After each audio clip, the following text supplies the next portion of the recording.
So today is a very exciting day because if you've watched our previous fencing trailer project, you'll have known and seen that we've built this to make it into a proper fencing trailer. So for wire unrolling, for netting, for barbed wire, for plain wire. Also made the spinning jenny, and we are having tool storage on the front. So we're very happy with what we've done so far. Now, we've done this on a couple of wet weekends about a month ago, and today is meant to be a wet weekend, but it's currently dry at the moment, Max, isn't it? Yeah. So. Well, the rain looks like it's coming like near dinner time. So we're going to crack on and get this done in the workshop rather than trying to start a job and then not finish it. Start this. Or make more mess. So, and yeah, we've had a little bit of rain, which is good to make grass grow because we need a bit of rain. And obviously the hedge we planted the other week needs some water as well, although we have been watering it every other night. Now, it's a very exciting day. That's why I started this video, because today is the day where we actually start putting all of the fun stuff. Yeah, the fun stuff on this trailer, Maxie. Yeah. So what have we got to do, dude? We got to put the spinning jennies on the back. Yeah. Put some sort of floor on this bit here, from here up to the front. Yeah, and I'm not sure about how much floor I want to do, because the trouble with floor, you end up putting stuff in it. So as long as the toolbox is fit in and the petrol post driver goes on it, I want to try and... mesh in there. Could put mesh? Well, we'll see what we've got. Going to be reusing, recycling and whatever we can find. So the big waterproof Milwaukee pack-out box goes in this big gap. Then the easy petrol post driver goes here, and it only comes to like there.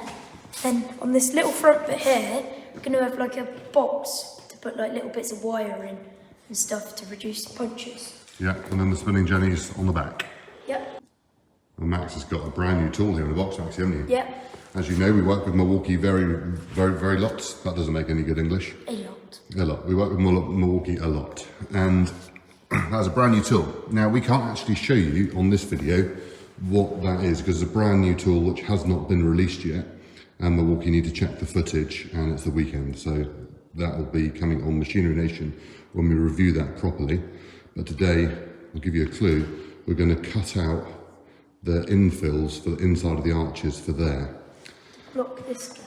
Yeah, and for some other bits. So we're going to film that, but we won't be able to show you today, unfortunately. So you have to watch Machinery Nation next week or week after to see what that is. And let's just say, it's not a grinder. Nope. No, it's something a lot cooler than that. Right, so I cut it out. Let's see if it fits. The glass is back on, I suppose. Here we go. Here we go. Yeah, it fits, definitely. Yeah, looks like it. Hang on. There we go. Oh, look at that. Look at that. Beautiful. No sharp edges either. From the machine that we did just use. Yeah, I know. Pretty neat. Right, let's get it welded up, Maxie. Yeah.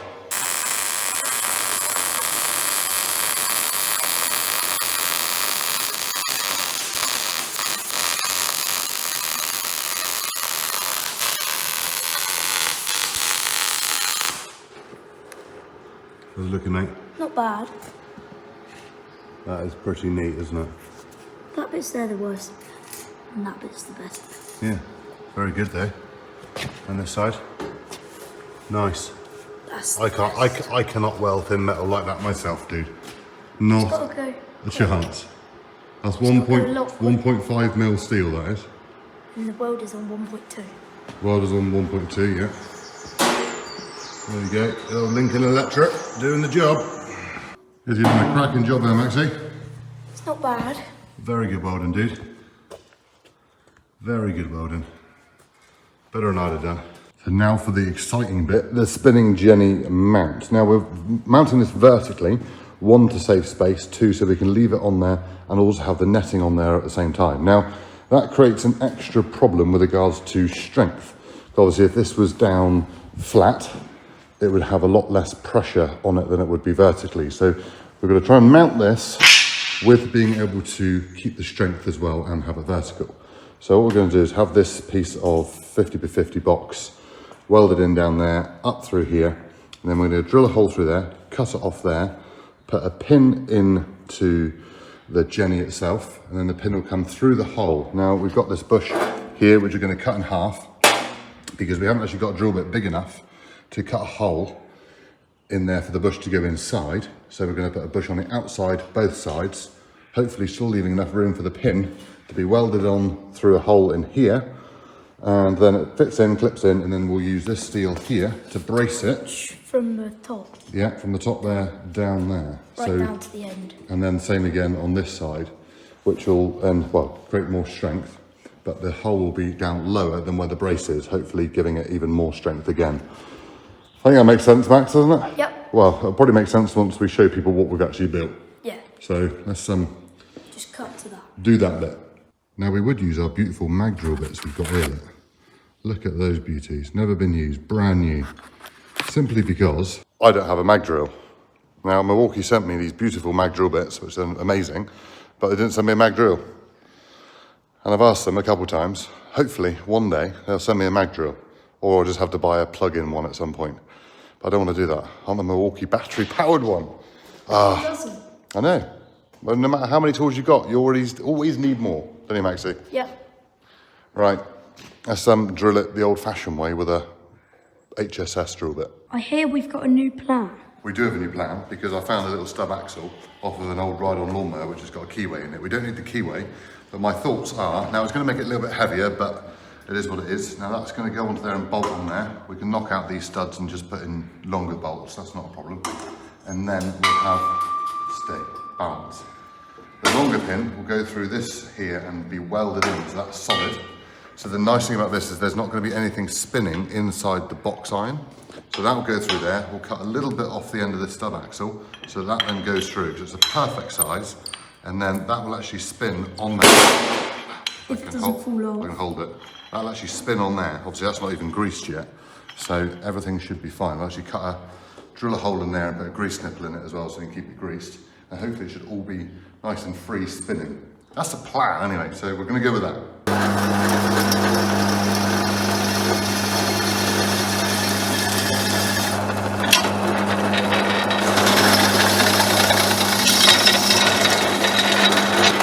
I don't think that drill bit was as sharp as it used to be. I learned to use one of them things in school the other day. Did you? Or like a few weeks ago. Or on woodwork? Yeah.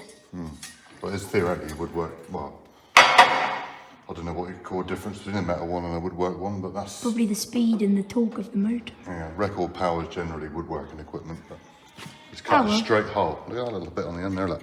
Cool. Beautiful. What are you doing over here, chap?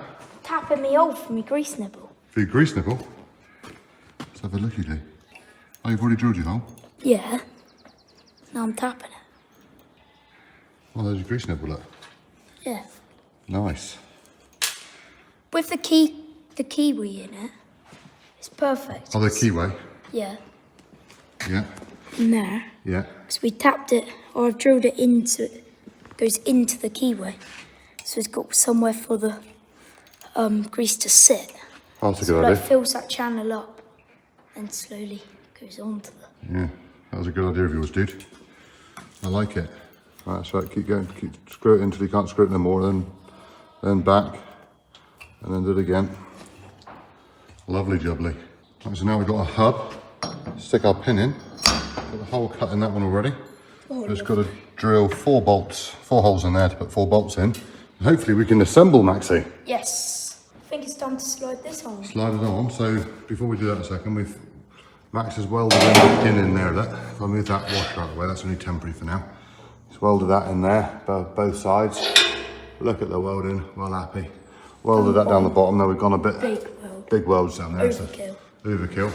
And I've just cut out this piece here, and he's welded that in there as well. Put another one in there. No, yeah, we'll have another one in there in a minute, won't we? Right, let's slide it on, dude, see what happens. Oh, very good. Obviously there's no grease in there yet. Have we got a pin? Yeah, pin's out the other side, look. Look at it. Slip the pin in. Where is it? Have you got the pin here? Yeah, so imagine putting grease in there. But that's already... Without grease? Yeah. Nice. That is going to be spot on. If it had grease in it, it wouldn't do the bit. Yeah. Wicked. Nice. Wicked, wicked. Done something decent. Done something decent? In there. Ah, dude. Very good for a vertical weld. I was going to do it like this as well. Yeah, nice mate. Max, I think we're ready for a test drive. Yeah. Because we've got plain wire on there. Everything all greased up nicely. Netting on here, which we've sort of done we haven't finished this bit yet, but I just want to see if this works. So we've got our T-piece in there, and then it goes into another pole in the bottom, and it's just sort of welded there, strong enough, but temporary. And then we've got our barbed wire joining there, which again, shaft's all greased up, look at this. Oh, nice. Yeah, so hopefully should all spin nicely. So we're going to test it out tomorrow. We are. Right, so Maxine, get ready. In a flash of whisker, let's get outside. This video has very kindly been supported by Easy Petrol Post Driver. This tool is a great addition to any fencing setup, whether you already have a tractor banger and need something smaller for awkward areas or wet ground. Maybe you're a farmer or smallholder looking to do it yourself and don't want the hassle of using a manual post banger. Easy Petrol Post Driver comes in 3 sizes and are fitted with Honda engines. It's ideal for driving fencing stakes, metal poles, ground anchors, marquee pegs, and even perfect for Clip-X. Please view the link below to find out more information. So she is out in the field, Max, isn't she? Oh yeah.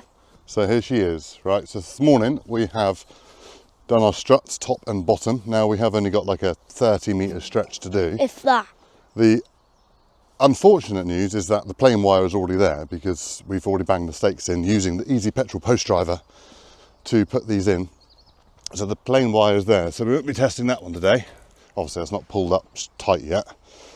But now we're going to use it for the netting. Now that's the good thing, is because I'm very happy with how that plain wire system is. I think that'll be absolutely fine. My concern strength-wise is how we've designed this down in there. So it all looks like it's just been chucked on there. All right. But it's got to be, I'm happy with it, but I just want to double check before we go any further, and then we'll test the barb as well. So let's get it tied on up here, and we will then pull away to see if that works. Happens? Pull her off then, chap. I was working at that speed. Let's tie it on. Tie it on. I'm being impatient, so I've just hooked the wire on. Let's see if this actually works. Let's try it.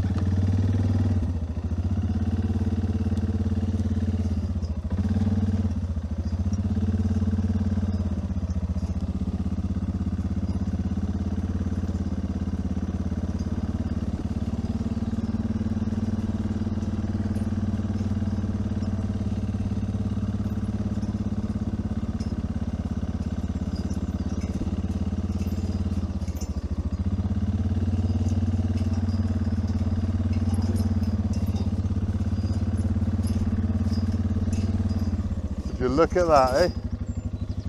Would you look at that? It works. Now, one thing I think we do need to do is lengthen the bars that it sits on, just so that, because you've got enough room there to do that, so that the wire doesn't get caught in there. That's my only concern. That's that end all tied off, down through there, not too shabby. Right, so that is the netting up all the way down through, isn't it, Maxie? Yep. It's looking all right. Got to say, quite pleased with me gripple situation. I'm not the biggest fan of gripples in the world, but look how straight they are down through there. I think that's the straightest one we've done yet. Yeah, it is. I normally use crimp bits, but I've got these, so we're using them. And now it's time to try the barbed wire unroller. It's working. Is it going to hit that wire? That's the question. That might be in the way there, Maxim, isn't it? Yeah. See how close that is to that netting? It's actually touching. Yeah, we shall see. Time will tell. Time will tell. Now Max has just had a brilliant idea, and that is to put 2 bars up each side of the netting, one here and one there, one to guide the netting out and the other one to guide the barbed wire out to stop it hitting the netting. But for now, I'm actually going to take this off of there and turn that over. Oh, so it sticks out further. So it's out this side rather than touching the netting. All right, let's give it a go.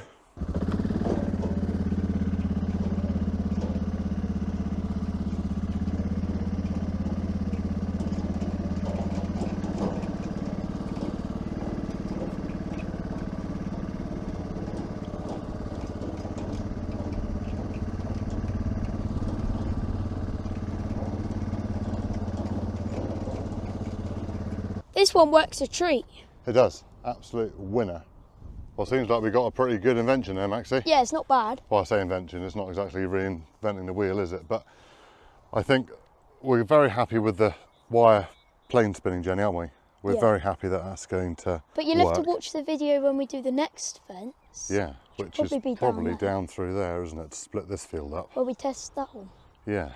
Now, one thing we're going to do on the plain wire is have a little tube coming out through there, so a bit of this tube here probably. So it feeds it out. So it'll feed out through there so it doesn't go the wrong way.